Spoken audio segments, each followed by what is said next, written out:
So the title of this presentation is Migration Plan and its Influence on Integration Strategies among Bangladeshi migrants in Italy. And the main point of the research is how migration plan affect the integration strategies of the person, the migrant, and its consequent behavior. This is part of our 4-year project. I am a PhD student. I'm not at the 3rd year. I'm doing this PhD in Mexico, in Tijuana, at the Colegio de la Frontera Norte. And I am taking into account Bangladeshi migrants in Italy, in Rome, and Italian Bangladeshi here in London. So I did the first phase of the fieldwork back in Italy, in Rome, where I'm from April to July, and now I'm just finishing the fieldwork. So yesterday night I took some fieldwork data because I met somebody and they offered me to be interviewed, and then we find out that they already know the husband, so it was like, oh wow, I'm into it. So what I'm looking for is like trying to see what was the migration plan, what the person had in mind before coming to Europe, before migrating, and how this changed over the time, and see how this affect the real behavior. The interviews were different, of course, in Rome and in London, but more or less, these are, you can see here the most important teams, the macro teams we dealt with. So one very important aspect is learning the language here and there, because the interviews were taken in Italian, back in Italy, sometimes mixed between English and Italian. I know a little Bengali, but it's not enough to take an interview, so it's just to, you know, like, be confident with them and like to really get to know them that I'm interested and I'm not a threat. And also we talked about dealing with the system, with the Italian system, and now here in London we talk a lot about the differences between, in particular with the sanitary system, and how the doctor is perceived here and there, how they take medicine, how everything could be free here, but it's not as good because in Italy they felt they were cared for the children. I mean, there are so many aspects which are really interesting. Also the contact with the migrant community. How do you feel attached to the origin country, and how do you deal it in the receiving country? And how you are in contact with the family, how is your family now, and which part are with you in the receiving country, and who is left, and for how long time?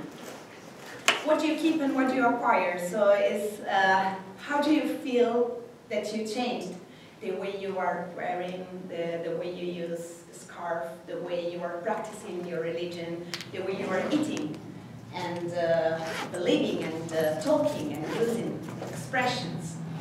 How do you keep the visit to Bangladesh? If for example, people that are here now are more likely to visit Italy very often than Bangladesh. They say, you know, like I barely go there now because it's expensive, but also because now I have a lot of people to visit back in Italy.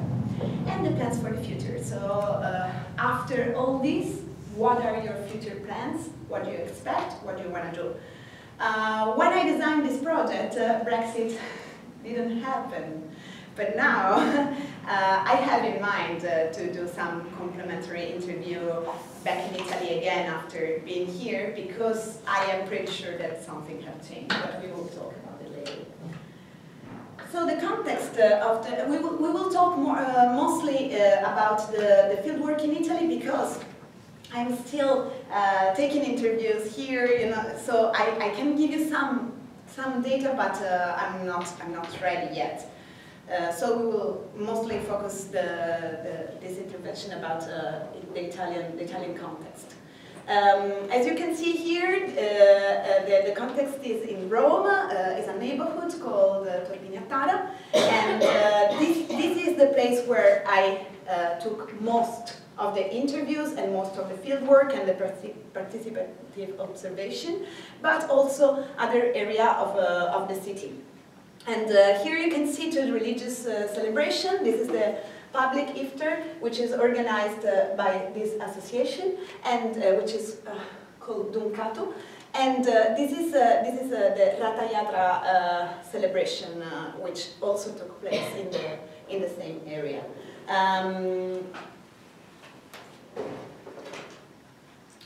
There are organizations which are both cultural and religious, which are quite active in the area.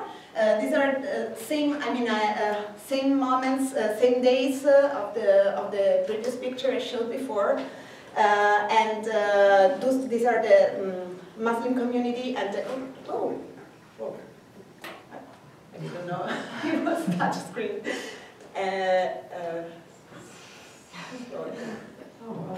I had no idea.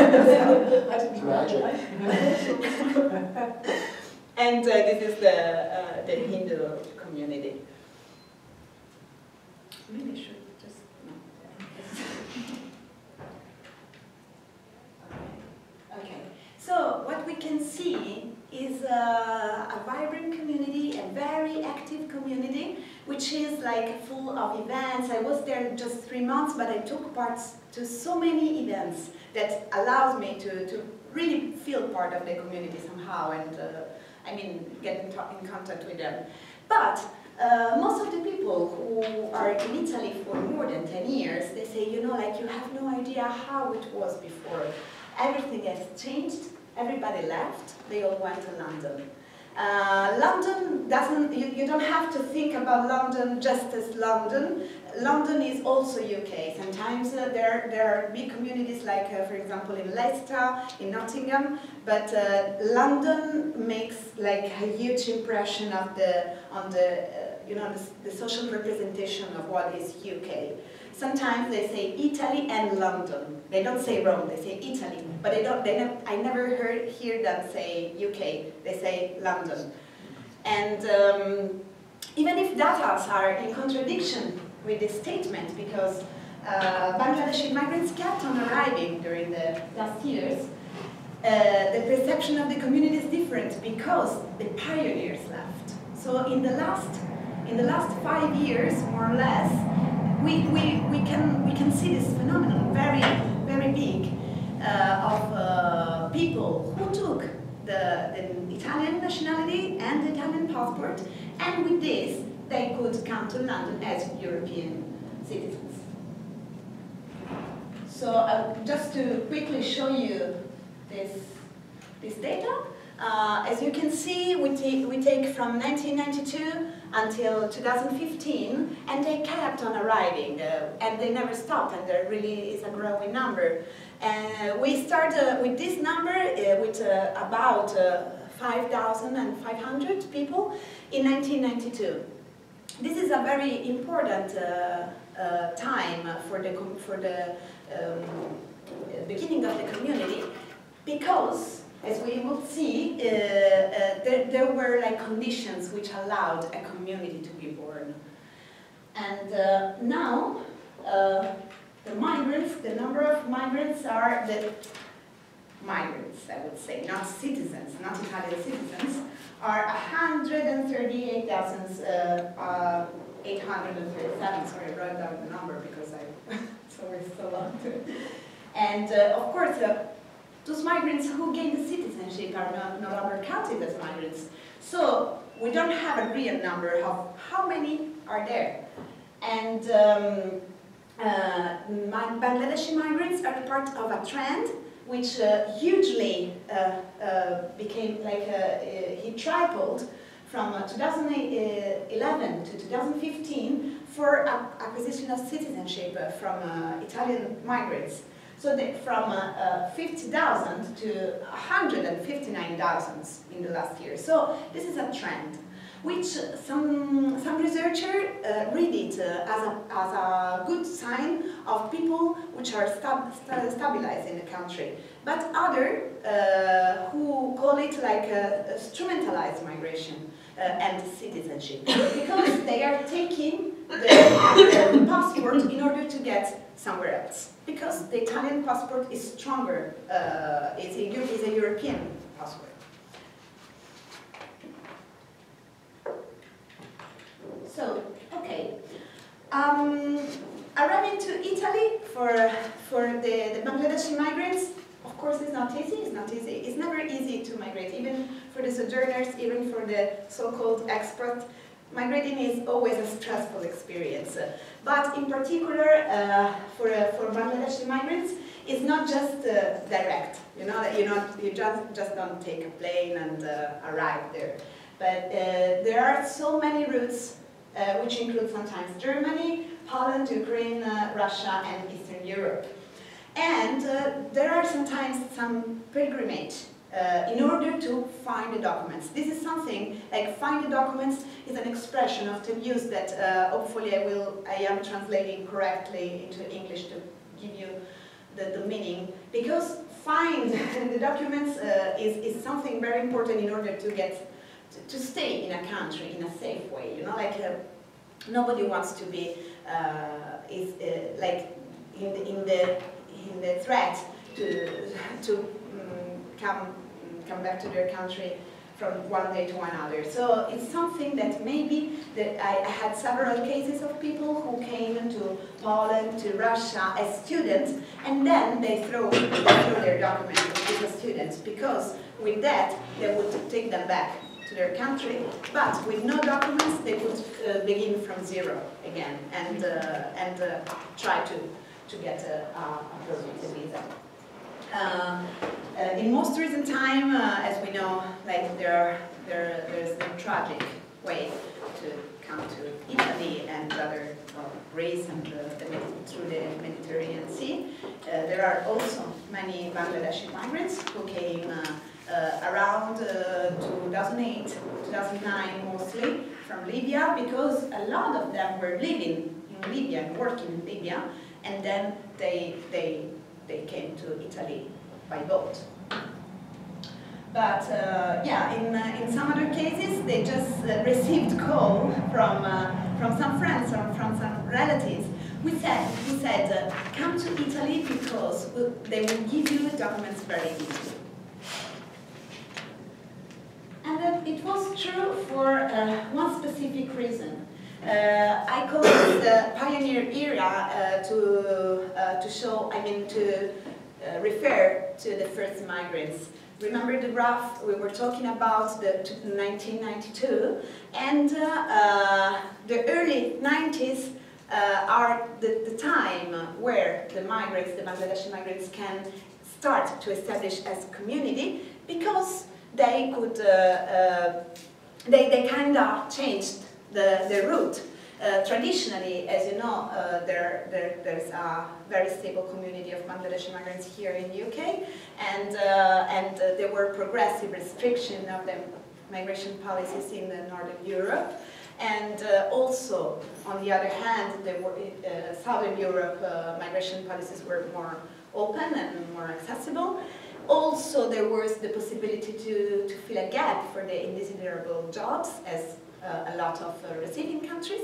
But I guess that the Martelli law was the most important aspect, because in that time, this law was from in 1990, and it was something which a lot of researchers defined as a general amnesty, because it was the first time that Italy started to become a receiving country. After like 20 years before, just 20 years before, we used to migrate, and suddenly we became to receive migrants. So this law was trying to find a way to regularize migrants, and for whoever could demonstrate that had been in Italy until the 31st of December 1989 could be like regularized in Italy.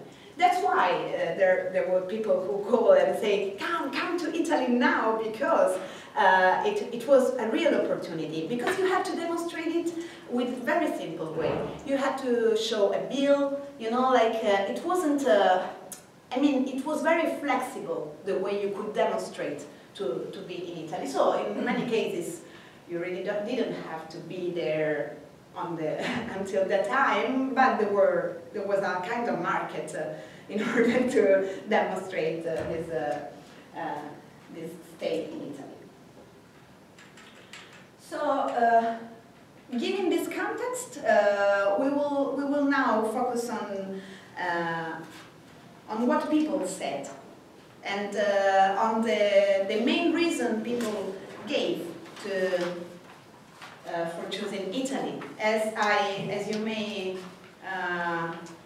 imagine now, of course, the documents were a huge answer, and a lot of people answered this because of the amnesty and because of the different strategies. Also, in between 2011 and 2013, there was the strategies of unaccompanied minors which came to Italy, claiming they were minors, but in some cases they were not real minors.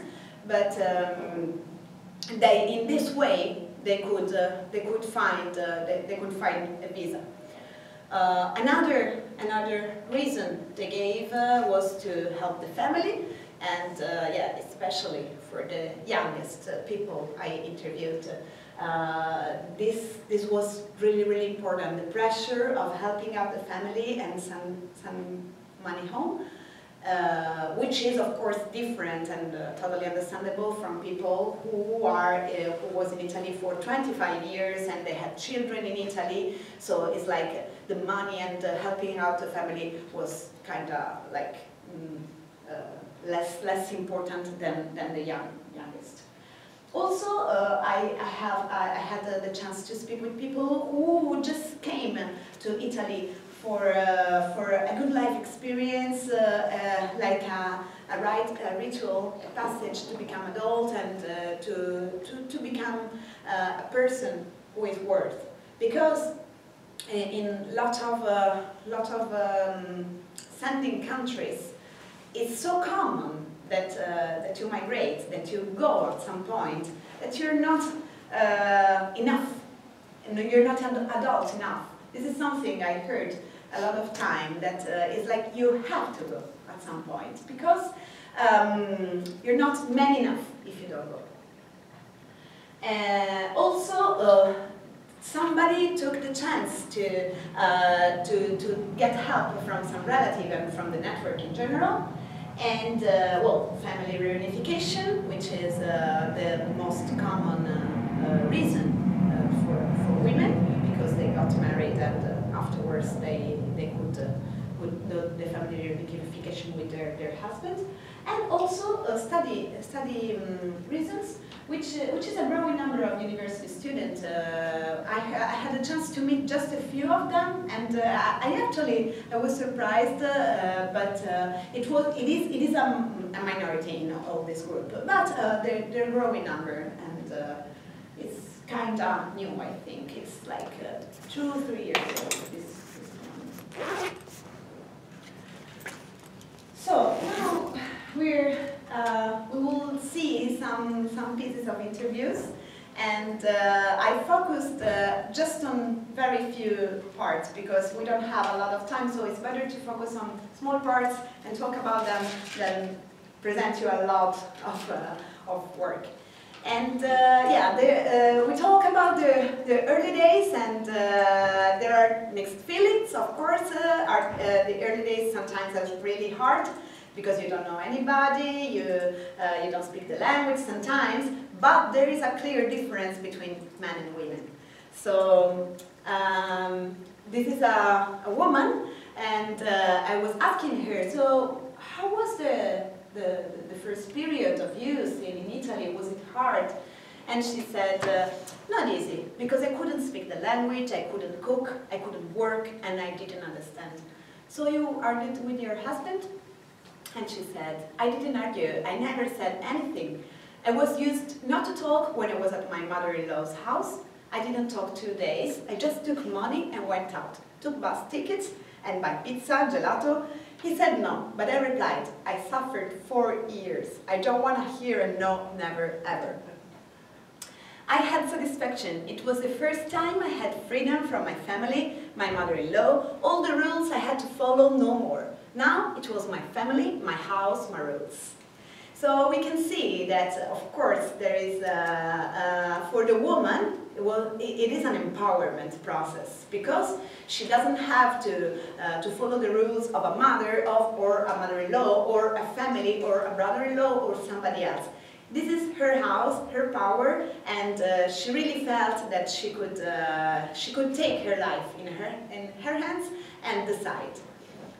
The 4 years she's referring to is between the marriage and coming to Italy, because maybe most of you know, but like once you get married in Bangladesh and in Muslim countries, the use is for the woman to go and live to the husband's family. So these are the 4 years she's referring to.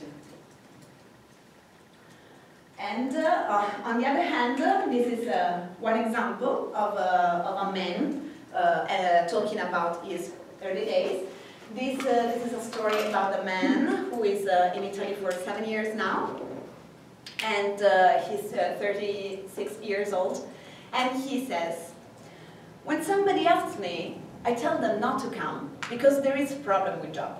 Got to pay the rent, for food, for calling home, minimum 500 euros. And if you don't have a job, where do you find this money? I had to take money back from home twice.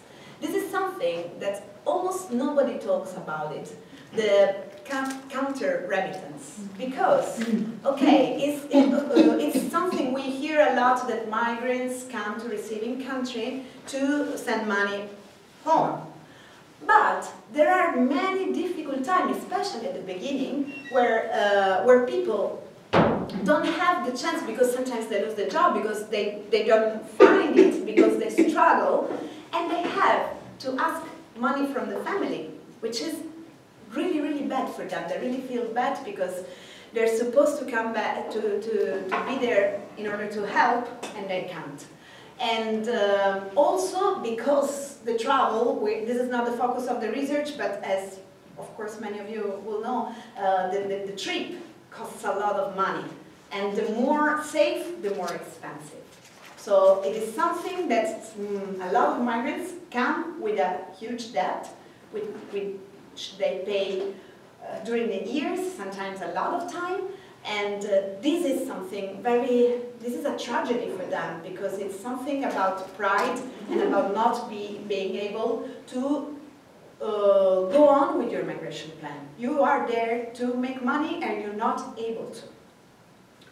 So it says, Italy is in Europe, is not like Asia. Well, it says Asia sucks, but Europe is beautiful. I thought Italy was beautiful. There was a lot of job. It was different from what I heard. When I arrived here, I didn't see this much money. I looked for a job, and first job a friend gave me was in a club. At first, I was always home, just sleeping and eating. I started as bouncer, once, twice per week. My heart was small, because I was scared. I didn't understand the language. I was scared, because I had no money and no job. Now, just 10% scared, because I am alone and without a father or a brother. So this is very, very common, and is also, how do you say, it's like manifesting through behavior something that is really struggling into your heart, into your mind, which is just staying at home and just eating and sleeping is like some sort of depression symptoms, I would say, but of course we don't diagnose anything here, but this is very common. I used to work in a center for migrants, and when they were waiting for the documents, they were just laying in bed, and we were trying to force them to go out and do whatever, but not staying in the bed, because the wait for the better life after this expectation, which are so huge, and then life is not what you expect, can produce lots of very bad feelings. Oh, already. Okay, but despite all the difficulties of the early days, there are also success stories, and very, very quickly I will tell you about what people expected from Italy about London. And I told them, because they were all the time talking about London, and I was like, London is beautiful. And here it said, like, you were telling me, in London everything is beautiful. I said, yes, I have some friends who are in London, they have documents, everything regular, they have good jobs, and they earn a lot, much more than Italy. They earn at least 650 euros per hour. And I can earn here 40, 45 euros per day, but after 3 years. Before I earned so little. And in London, if you don't have a job, they give you help, and they give you a house, and they give you money. This is something already also another woman is referring to, but I don't have time. So I want to talk to you about one man which I interviewed in Italy, but he already moved to UK. And I asked him, why did you decide to move to London for better life? In England, you finish high school and college, no problem. You find a job because it's a big market. That's the difference. We look at our generation's security and well-being. My life now, I'm 40 years old, I work 16 years, I go to pension with another 15 years, but in England it's very tough. You have new life, new suffering, it's not easy. Did you plan this from the beginning? You want to come to London, this was your final destination. I said, no, not London. In the beginning I thought if I had the right of movement, I go anywhere, no problem. London, it was always in my head. But I don't want only Italy. And I asked, so why you came in Italy in first place? Because before immigration was very easy here. Documents were very easy to find, but not nationality. It's not easy. You need a long time, and slowly, slowly, I'm involved here, I get a job, I get a house, slowly, slowly. A long time passed, I got a nationality, and I think, why am I here? This is the core of the research. It's like how the migration plan changes over here, the shapes of the plans and the integration strategies. Because you say, you know, like this is something very temporal. This is something I will do, and yeah, 10 years, and then afterwards I will finally go to London. But then you say, you know, I really got involved and everything changed, and now I miss Italy so much. And I asked him, this interview was taken 2 days after the Brexit, and I asked, do you think that Bangladeshi that are taking the Italian citizenship now will eventually go to London, even after the Brexit? And he said no. If he's an Italian citizen, is it good that he stay here? I spoke with a lot of people who are now uncertain about the future. We can't understand if it is a good or bad choice to come to UK. And he said, nobody knows now. Do you ever think about returning and coming back to Bangladesh for the future? And he said, me? No. In the future, I will come back to Italy for pension. So, okay, very quickly, I will do some conclusions, which are not conclusions because, as you know, as I told you, I like in the middle of the research. But yeah, of course, Brexit plays a huge role in the research and the change of the shape of the flows and the migration plan and what we will do. And I interview people because they don't really know what to expect. If a lot of people will come now, in these 2 years, before it gets real, or otherwise they will say, you know, it's too risky, we won't come. Then there is something I heard a lot from the Italian Bangladeshis, that there is this perceived racism from the British Bangladeshis. Because they say that the British Bangladeshi would claim that the Italian Bangladeshi are here for the benefits, and are just here for the benefits, not for other reasons. And well, another important fact is the future of the second generation. So these guys which are born in Italy and now are here and are really citizens of the world. I met a family who had three children, one born in Bangladesh, one born in Italy, one born here, and they are all a mix of cultures, and they feel Italian and they feel Bangladeshi and they feel English, and this like, what about this new generation? What they will be? And this is academically about categories, so what a migrant is, what a generation is, and how do we think about migration and categories. It will be really important, because now is like a very important point to change our way of thinking. And yeah, of course, the possible change in the migration flow, they will probably go maybe in other European countries, they're richer, wealthier, like Germany, like Belgium, and the different integration styles that they played in Italy and the UK. And I hope I didn't use too much time. No? Perfect. Okay, and that's it. Yes, thank you. So first, I'm going to introduce what I'm going to talk about today. So today, I'm going to talk about Kurdish broadcasting in Turkey.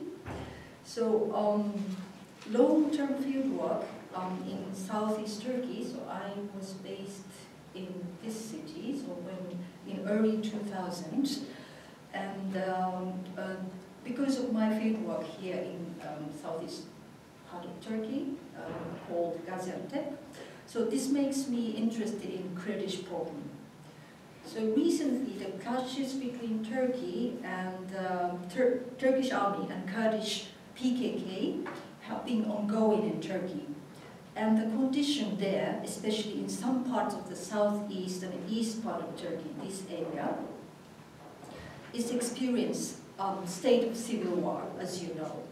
Especially since the failed coup in the mid-July in Turkey, the offenses against the Kurdish have been getting more and more fierce than ever.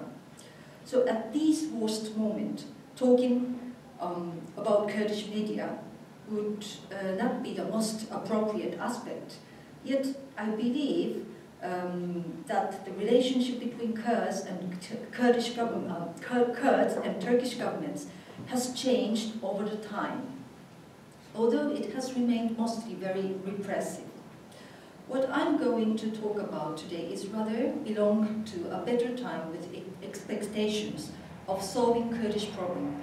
In other words, Turkish government and Kurds were in the face of reconciliation for a short period of time towards 2009, although it had failed because of many complicating factors.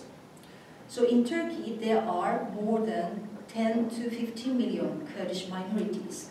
It is sometimes estimated more than that. Kurdish people in Turkey have long been suffering from the long history of cultural exclusion. Until recently, broadcasting in Kurdish language had been strictly prohibited in Turkey. This was because the Turkish government did not acknowledge Kurds as ethnic minorities, but only as Turks.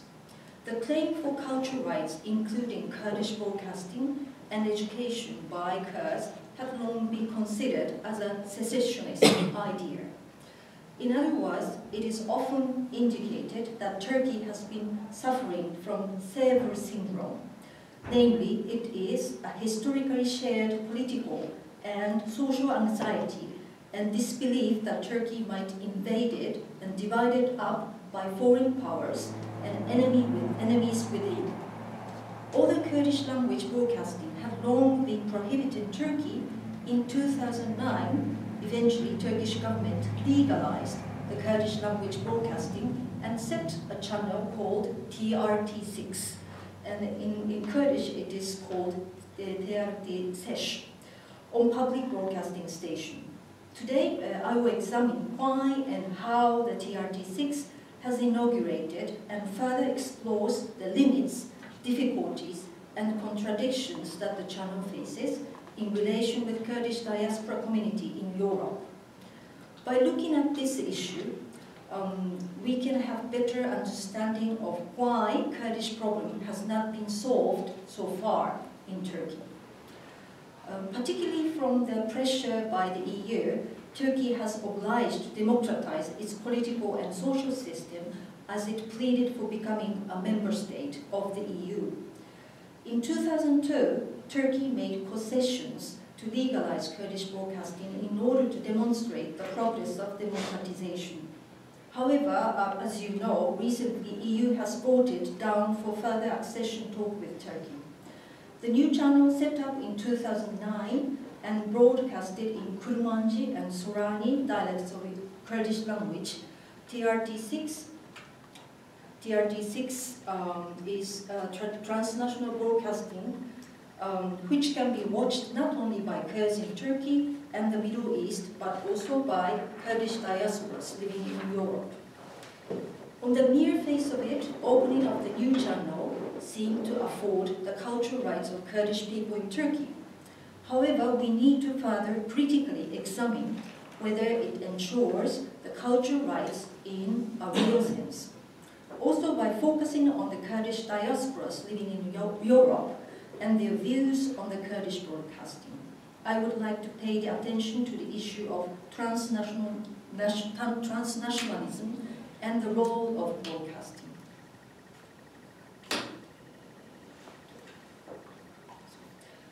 Now we move to this part, Kurds and Kurdish media in Turkey. So to the next part, so Kurds and Kurdish media in Europe. But first part, I will talk about how their situations are and their media are in Turkey. So in this part, we will review how Kurdish language and Kurdish identity had treated in Turkey. For decades, the Turkish government had been dismissing Kurds as mountain Turks. From the early stages of the Turkish Republic onwards, the official attitude of the Turkish state was that Kurds do not exist, but those people are Turks who mainly live in mountain areas. The Turkish state vigorously pursued assimilation policy towards Kurds. Therefore, the Turkish state did not allow Kurdish people to exercise their cultural rights.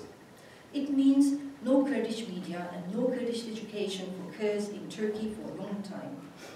And we'd like to show you this picture. So it's not really clear, but it's a picture taken in a city called Mardin. It is located in the southeast part of Turkey. And here is a city, and here is a mountain, and you can see these words written in Turkish, and it means how happy I am that I can say I am Turk. So this is on the mountainside, and when you are in the city, so you can see it from everywhere. And it is something meaningful because it is written not in Istanbul or in Ankara, but especially in the town where the Kurds, most of the population is Kurdish. So, it was like 5 years ago, it came to the conclusion that the mayor of the city, Mardin, decided to put these wars away because it's a kind of symbolic, the symbol of assimilation policy towards Kurds. So they decided this way. So you cannot see it anymore, but it has been more than 30 years on this mountainside. So until 1991, the use of the Kurdish language in the public space was strictly prohibited in Turkey.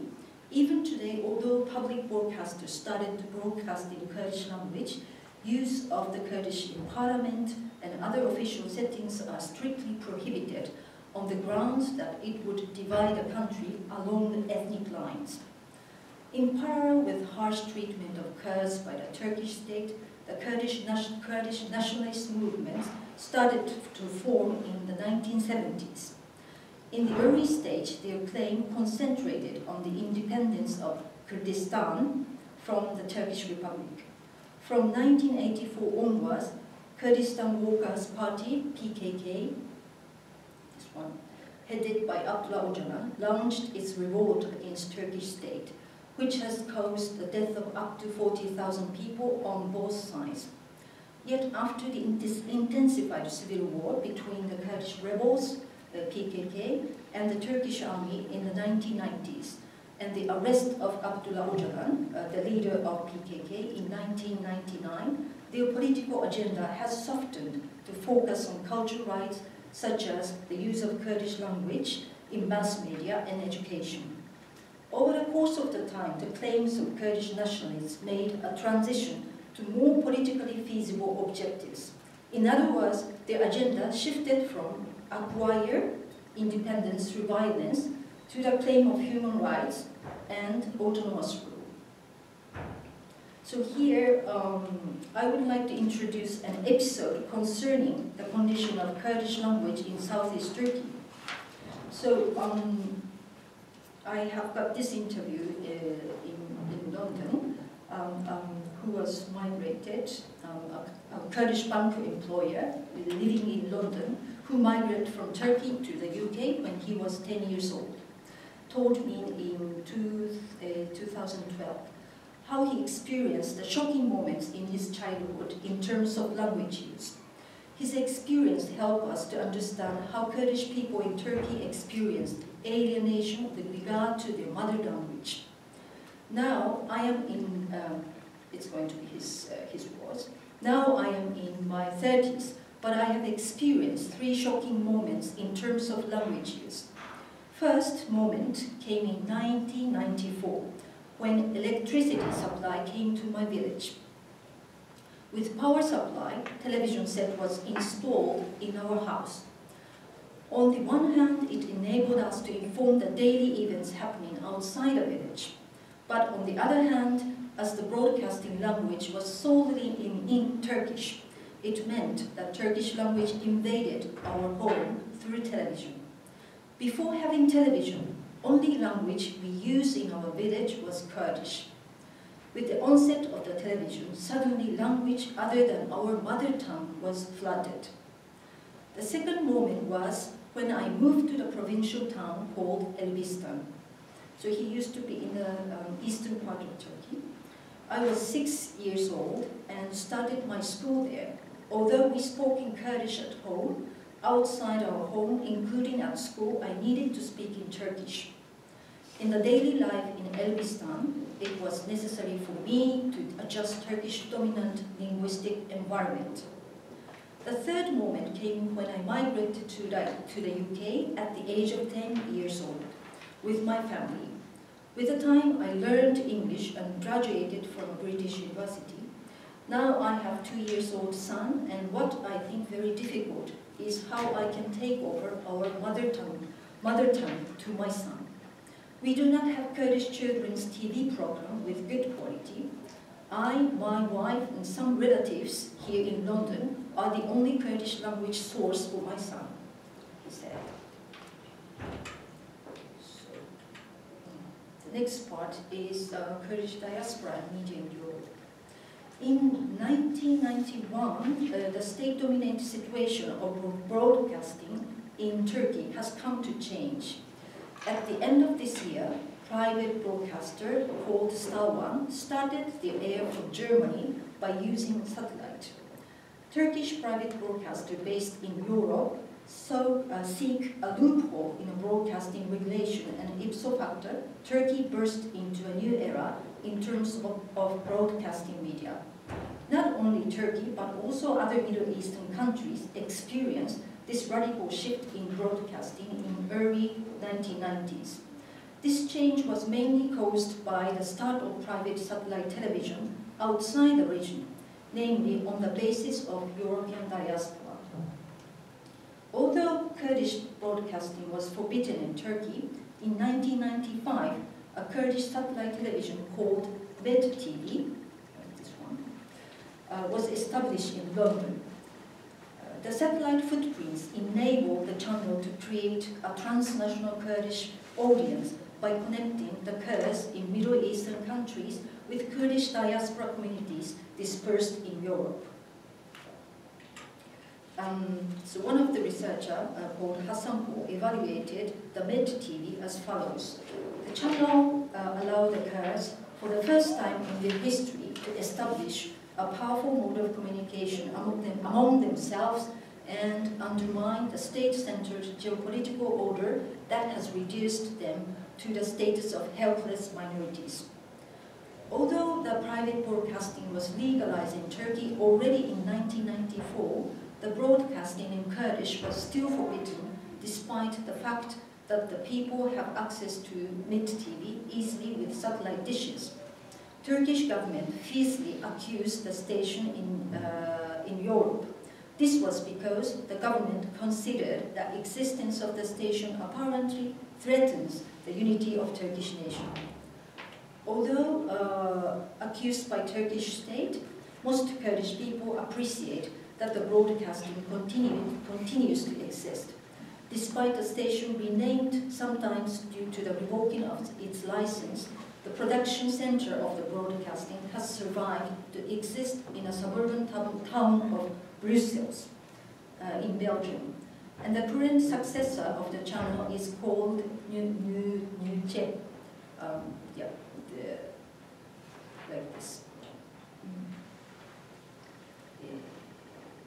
The members of the studio are consisted of Kurdish diasporas from Turkey and other Middle Eastern countries.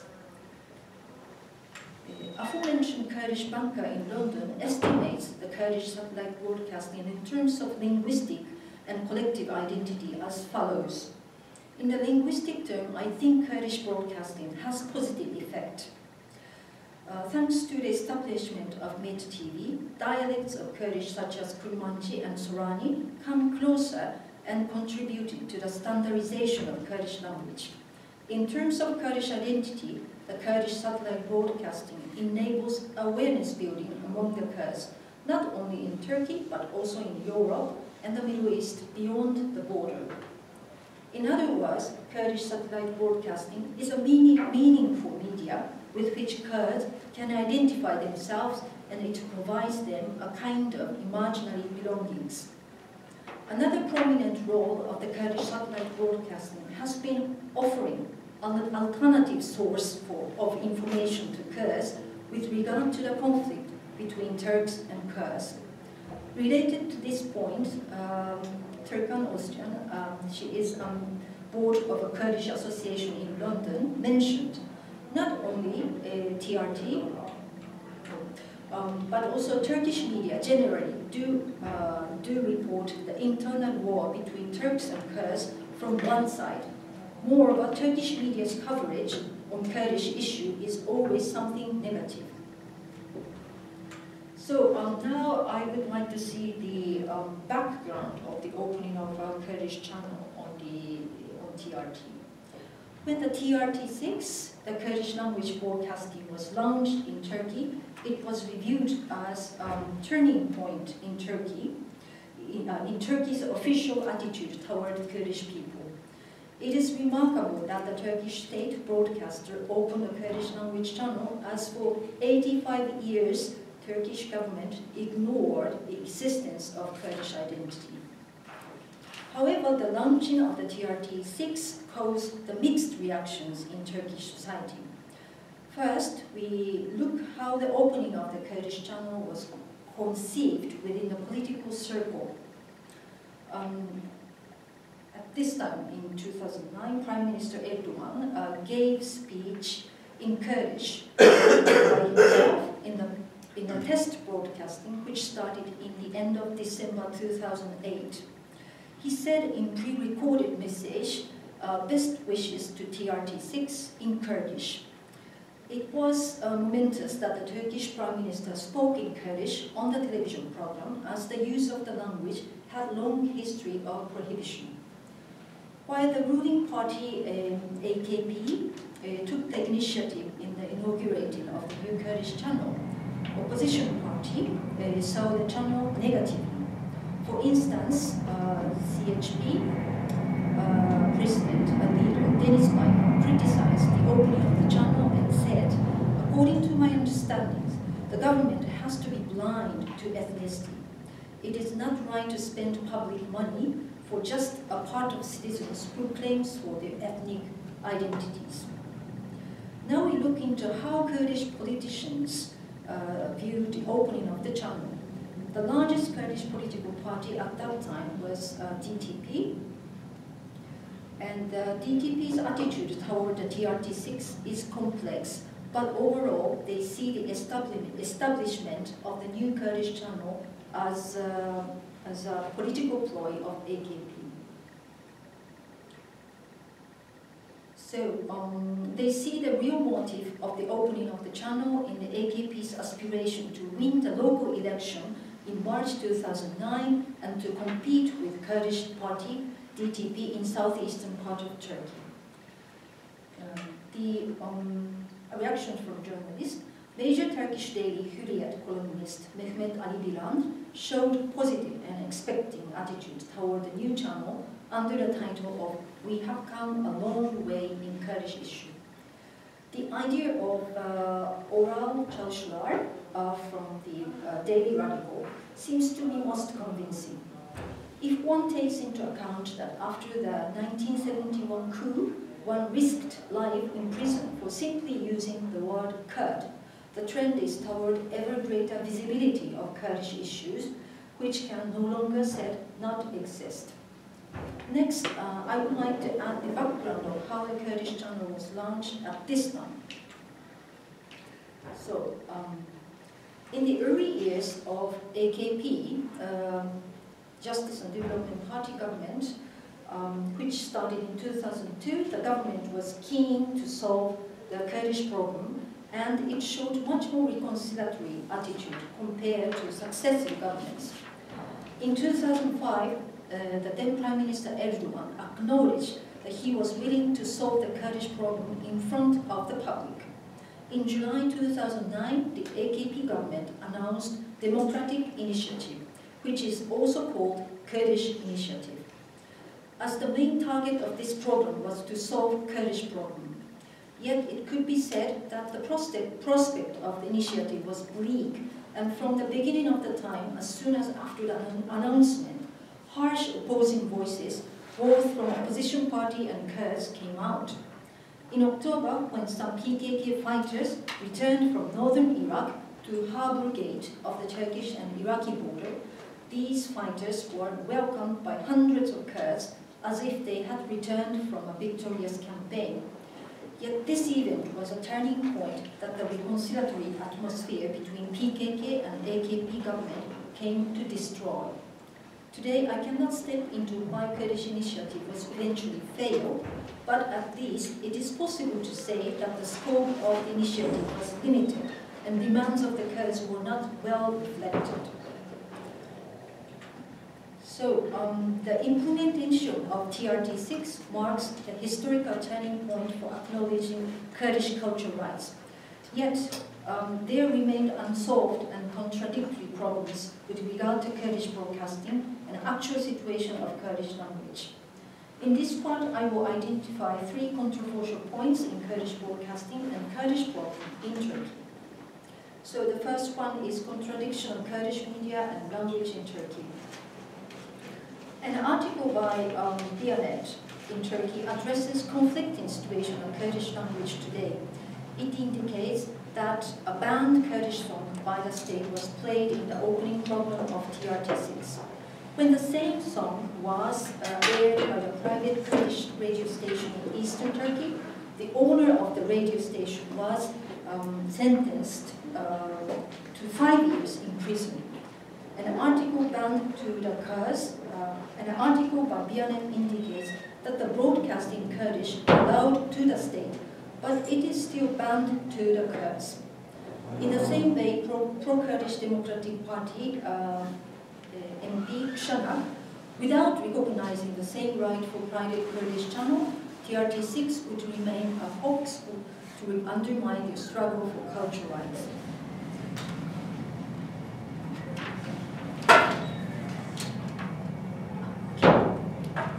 So,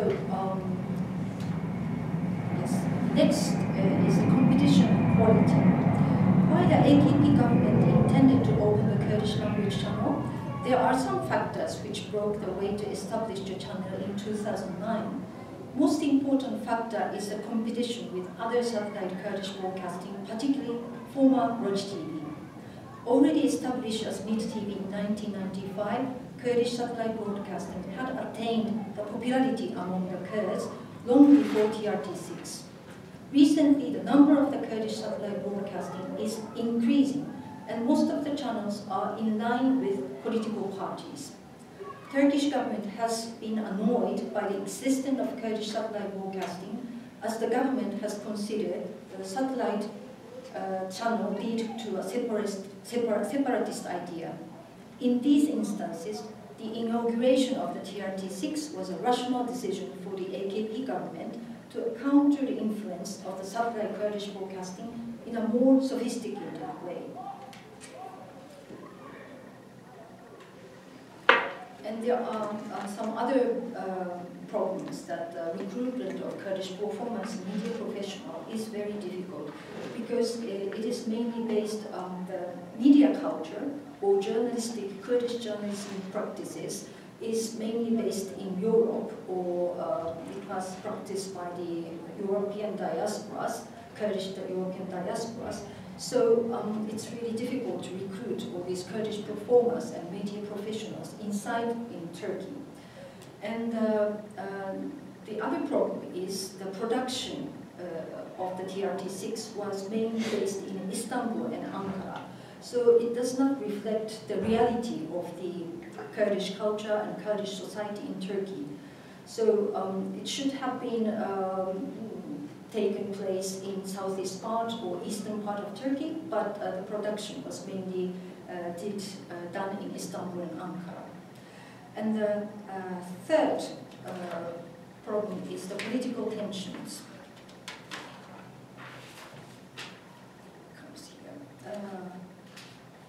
Çiçek, Turkish researcher, pointed out the main motive of Kurdish initiative was not to solve the Kurdish problem and demilitarization of PKK, but to marginalize pro-Kurdish politics in Turkey. Yet the AKP government also failed to marginalize Kurdish politics. Why did AKP government fail?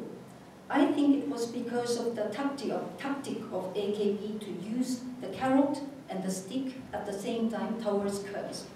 The carrots were Kurdish initiative, Kurdish channel on TRT, and etc. The sticks were the detention and arrest of pro-Kurdish politicians and closure of pro-Kurdish political parties such as DTP. Over 8,000 pro-Kurdish politicians, journalists, lawyers, and activists were arrested from 2009 to 2012. This contradiction shows us that the opening of the Kurdish channel and the launch of Kurdish initiative were, in a sense, toleration toward Kurds, but it is possible to say it was toleration without formal recognition of Kurds in Turkey. So what I have argued up here indicates that without the pressure from the EU, Turkey could not have tolerated the opening of the Kurdish language channel on public broadcasting service in 2009. And another factor, namely the existence of Kurdish satellite broadcasting, which has been operated by the European Kurdish diaspora, played the significant role to lead the Turkish state to open a new channel in Turkey. As we have seen, there are still some difficulties that TRT6 faces. The fact that the Kurdish public broadcasting exists does not suffice for resolving the intricate Kurdish issue in Turkey. From the already mentioned arguments, we can understand the prevailing motives of the AKP government to open the channel were based on more political intention rather than cultural one. In other words, contradiction and criticism come out as the opening of the Kurdish channel proceeded before solving the other aspects of Kurdish issues. As one of the Kurdish nationalist critic notes, Turkey first has to accept Kurdish identity before broadcasting in Kurdish. Approving Kurdish identity is crucial. Approving Kurdish identity is crucial and prerequisite for the improvement of the Kurdish public broadcasting and also for the solving of the Kurdish problem. Yet it seems to be almost impossible because of current political situation inside Turkey and also some factors caused by Syrian civil war. Thank you for listening.